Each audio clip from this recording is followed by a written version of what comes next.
G'day Warbanders, and today I'm going to be talking about Mount & Blade Warband in 2023 and talking about is it still worth it and my honest take or review on the game. So I have 765 plus hours including single player and multiplayer, so I've played a bit of both modes. I'm not just giving you the single player experience or my view of the single player, it's going to be multiplayer and single player. And is Warband worth the hype, or is it just nostalgia glasses? Now I know there's like a lot of Bannerlord players that, I don't know if I want to get into Warband because, it's old, released in 2010, is it still good? And I would say yes, in short, but there are some limitations and deliver. Little problems that I will mention in the video, but the good outweighs the bad. Now, what Warband is, what Mount & Blade is in general, is an RPG with strategy elements. It's your typical RPG, but in an open world sandbox, and you can basically do whatever you want, and that's awesome.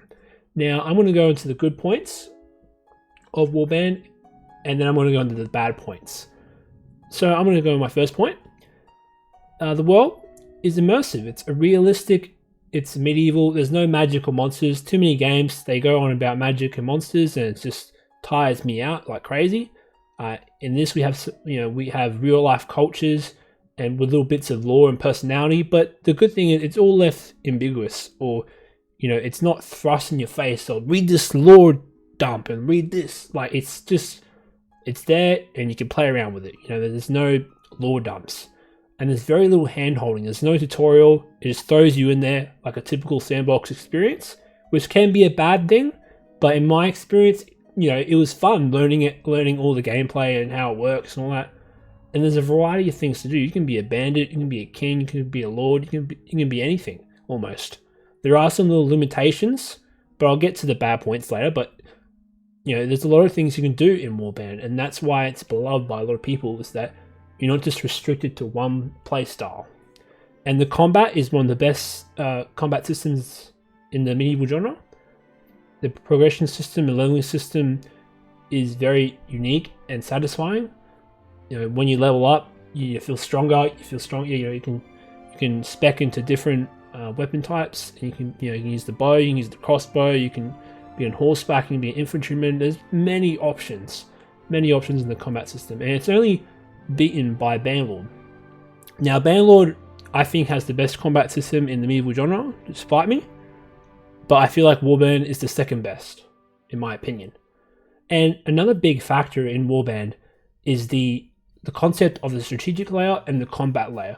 So in many RPG games, you only have the combat layer. In Warband, you have a strategic overworld where you're running around by yourself in a party of troops. And then when you go to fight, you actually go into the combat layer, and that decides, who wins the battle or not. And I feel like that's really missing in a lot of RPGs where there's no overworld.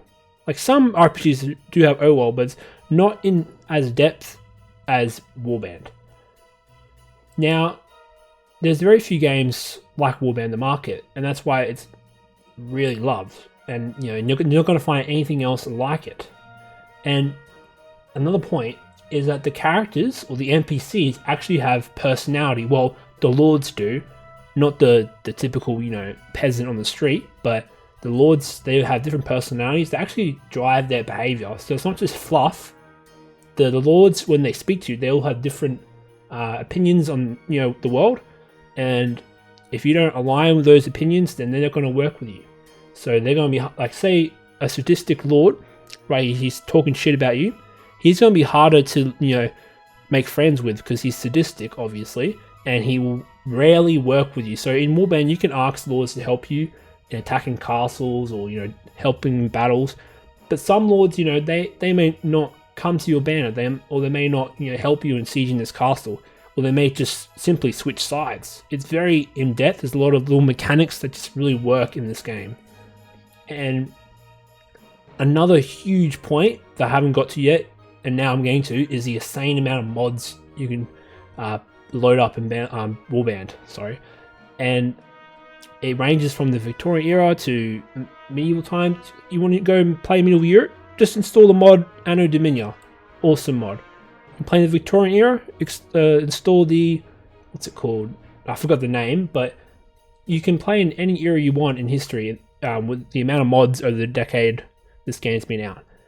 And it's insane. You can play any time and period. And just go to ModDB and all the mods are there. I'm just reviewing the vanilla game right now.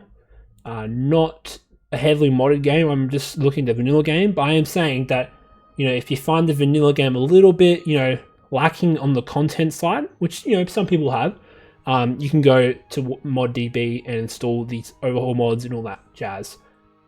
That's the biggest positive, but not the only positive. This game is very innovative compared to other games, other RPG games, because I feel like this is one of the best.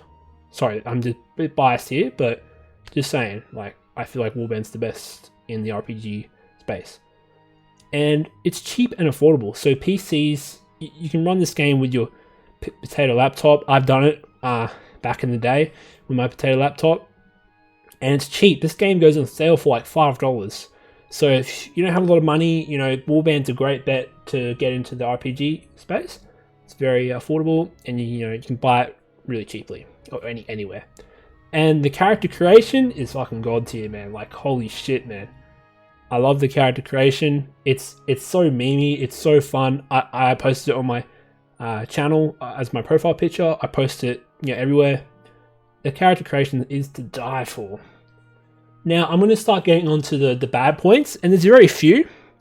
And this is just because it's an old game. It's a game released in 2010, where a lot of games are kind of average, or not average, but a lot of games are copying each other.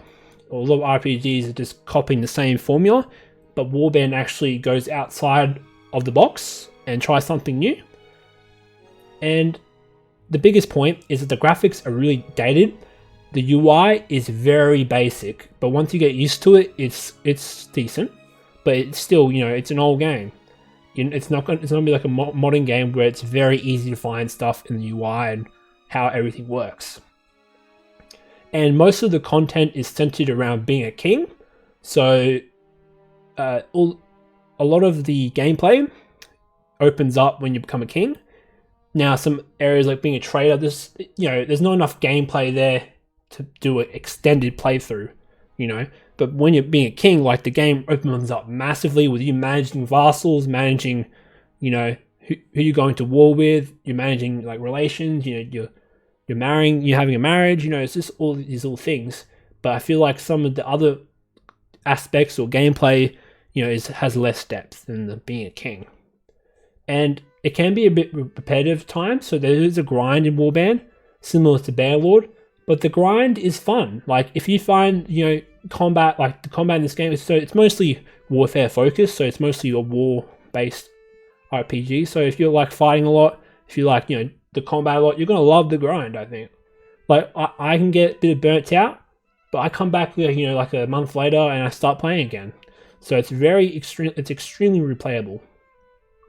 And also, this is one of my biggest gripes, is there's some annoying quests where they're just hard to do and they're best to avoid. I think there's one quest where they task you with finding a random bandit party, but you'll never find it. You'll never find this random bandit party they want you to hunt down. It's extremely hard. And there's also a cattle quest where they want you to drive cattle to a place, and that's hard without a mod. So do keep in mind that playing without mods, you can still play the vanilla game without mods. It's just that if you just install a quality of life mod like the diplomacy mod, your life will be extremely easier in the vanilla game. The multiplayer is, very fun. In my region of Australia, it's dead, unfortunately. Back in the day, it was very alive. I love playing the siege mode. I love the skill-based combat. You have to be really good at the game to be a master at this game. It's easy to learn, hard to master combat system, And I love playing the PW mode where there's an open world in the map, and you can form factions and you can go to war with your buddies in your clan. That was some fun times. I also played a lot of the Polonic Wars DLC mod with a bunch of clans. So if you still have a clan you play with, or you want to jump into the multiplayer space, I would suggest joining a clan, or just hopping into the siege mode if it's still live. But nowadays, Warband's not doing good in the multiplayer. There's very few people playing. I think there's still a few in the American servers, but that's it really. Guys, that's my review on Mount and Blade Warband and its strengths and weaknesses. And I still say it's with its all its little bad points, I feel like it's one of the best games in the RPG space. And yeah, guys, if you liked the video, please comment, like, and subscribe.